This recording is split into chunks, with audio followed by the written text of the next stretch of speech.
புதிய ஏற்பாடு வேறு, யூத மதம் வேறு, கிறிஸ்தவ மதம் வேறு. நீங்கள் அதை புரிந்து கொள்ள வேண்டும். மோசே பேசினதையே இயேசுவும் பேசியிருந்தால் இயேசுவை சிலுவையில் அறைந்திருக்க மாட்டார்கள். மோசே பேசியதற்கு எதிராக இயேசு பேசினபடினார், பல காரியங்களை மாற்றி பேசினபடினார். அவன் செயல்களினாலே நீதிமான் ஆக வேண்டும் என்று மோசே சொல்கிறது, பழைய ஏற்பாடு சொல்கிறது. இயேசு சொன்னார், அவர் செய்து முடித்த கிரியையினாலே நாம் எல்லோருக்கும் இளைப்பாறுதலை அவர் கொடுத்தார். So the concept of the New Testament, the New Covenant, it stands for finished work. முடிஞ்ச வேலையை நம்புறது, அதுதான் புதிய ஏற்பாட்டு சத்தியம். திரும்ப என் கிரியைகளினாலே நான் நீதிமான் ஆகணும் நான் நினைச்சேன்னா நான் மோசையின் பிரமாணத்துக்குள்ள போறேன். இனி நான் செய்ய வேண்டியதெல்லாம் அவர் செய்து முடித்ததை நம்புவதுதான். அதான் இயேசு கிறிஸ்து வந்து கேட்டான், நான் என்ன கிரியை செய்யணும், நான் என்ன கிரியை செய்யணும்? ஏதோ ஒன்று செய்ய விரும்பினான். யோவான் 6ஆம் அதிகாரம் 28ஆம் வசனம்.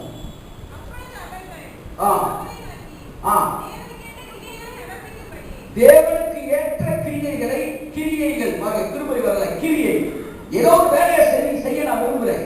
தேவனுக்கு ஏற்ற கிரியைகளை செய்யும்படிக்கு நான் என்ன செய்ய வேண்டும் என்று கேட்டான். அதற்கு இயேசு என்ன செய்யணும்னு சொன்னாரு? அவர் அனுப்பினவரை விசுவாசிப்பதே தேவனுக்கேற்ற கிரியை. அதான் இந்த வேர்ட், விசுவாசிப்பதே கிரியை. புதிய ஏற்பாட்டு கிரியை என்பது அவர் சிலுவையிலே செய்து முடித்ததை விசுவாசிப்பதே. விசுவாசிப்பதே இயேசுவே சொன்னார், வாயத்தில் நீ விசுவாசிக்கணும்பா, அதுதான் வேலையை. எதை விசுவாசிக்கணும்? உனக்காக நான் சிலுவையில செஞ்சு முடிச்சதை விசுவாசிக்கணும். ஒரு மொத்த கம்பெனிக்கு சார்பா ஒரு யூனியன் லீடர் போய் பேசுறாரு. அவர் ஒருத்தர் பேசி முடிச்சனால எல்லாருக்கும் சம்பள உயர்வு கிடைக்கிறது. இந்தியாவின் சார்பாக ஒருவன் தங்க பதக்கத்தை பெறுகிறார் ஒலிம்பிக்ல. வெண்கல பதக்கத்தை பாக்ஸிங்ல ஒருத்தர் வாங்கினார். இந்தியாவே கை கட்டுச்சு. என்னுடைய கேள்வி, அவர் ஜெயித்தாரா இந்தியா ஜெயித்ததா? இந்தியா ஜெயித்தது. காரணம், இந்தியா சார்பாக ஒருவர் அங்கே ஜெயித்தபடினால் இந்தியா ஜெயித்தது. மனுக்குலம் சார்பாக ஒருவர் முடித்தபடினாலே நான் சொல்கிறேன், நாம் எல்லோரும் முடித்தவர்களாக பிதாவுக்கு கருதப்படுகிறோம். நம்முடைய கண்கள் திறக்கப்படட்டும். இயேசு தனியா முடிக்கிறது, நீங்களும் நானும் முடிக்க வேண்டியதை முடிச்சனால பிதாவுடைய பார்வையில நாம் எல்லோரும் முடித்தவர்களாகவே பிதா நம்மை பார்க்கிறார். எல்லாவற்றையும் முடித்தார். நமது சார்பாய் முடித்தார், மனுக்குலத்தின் சார்பாய் முடித்தார். இஸ்ரவேல் தேசத்தின் சார்பாக தாவீது ஒருவன் சண்டையிட்டான், இஸ்ரவேல் தேசம் விடுதலையானது. இங்கே தாவீதின் குமாரன் சண்டையிட்டார், மொத்த மனுக்குலமே விடுதலையானது. இயேசு சொன்னார், முடித்து, கம்ப்ளீட்லி கம்ப்ளீட்டட், பெர்ஃபெக்ட்லி பெர்ஃபெக்ட். இனிமே முடிக்க வேண்டியது ஒண்ணுமே கிடையாது. 6வது வார்த்தை, மனுஷன் 6ஆம் நாள் படைச்சார் கர்த்தர். 6 மீன்ஸ் ஹியூமன் நம்பர். ஒவ்வொரு எண்ணுக்கும் ஒரு அர்த்தம் இருக்கிறது. 6ஆம் நாள் மனுஷனை படைச்சார். 1ஆம் எண் என்பது பிதாவாகிய தேவனை குறிக்கிறது. நம்பர் 2 இட் இண்டிகேட்ஸ் விட்னஸ், சாட்சி. 3 என்பது திருத்துவம். 4 என்பது பூமியோடு தொடர்புடையது. அதாவது 4 திசைகள், 4 காலங்கள், எல்லாம் 4 என்ற எண் பூமியோடு தொடர்புடையது. 5 என்ற எண் கிருபையோடு தொடர்புடையது.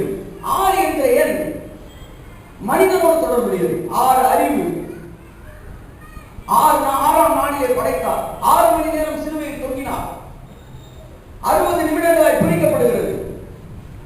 6 connected with human.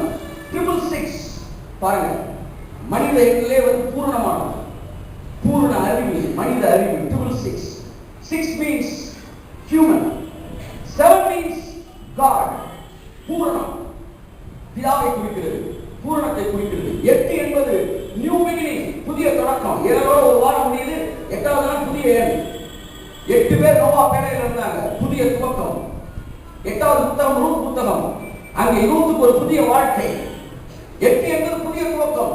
இயேசு கிறிஸ்து 8ஆம் நாள் உயிரோடு எழுந்தார். வாரத்தின் முதல் நாளிலே, 7ஆம் நாள் ஓய்வு நாள், 8ஆம் நாள் முதல் நாள். 9 என்பது பரிசுத்த ஆவியானோடு தொடர்புடைய எண். 10 என்பது எர்த்லி கிங்டம், 10 ராஜாக்கள். 11 என்பது இம்பர்ஃபெக்ஷன். 12 என்பது ஹெவன்லி கிங்டம், 12 அப்போஸ்தலர்கள், 12 கோத்திரங்கள். என கண்மான ஒவ்வொரு எண்ணிற்கும் ஒரு அர்த்தம் இருக்கிறது. 6வது எண் அது மனிதனோடு தொடர்புடையது.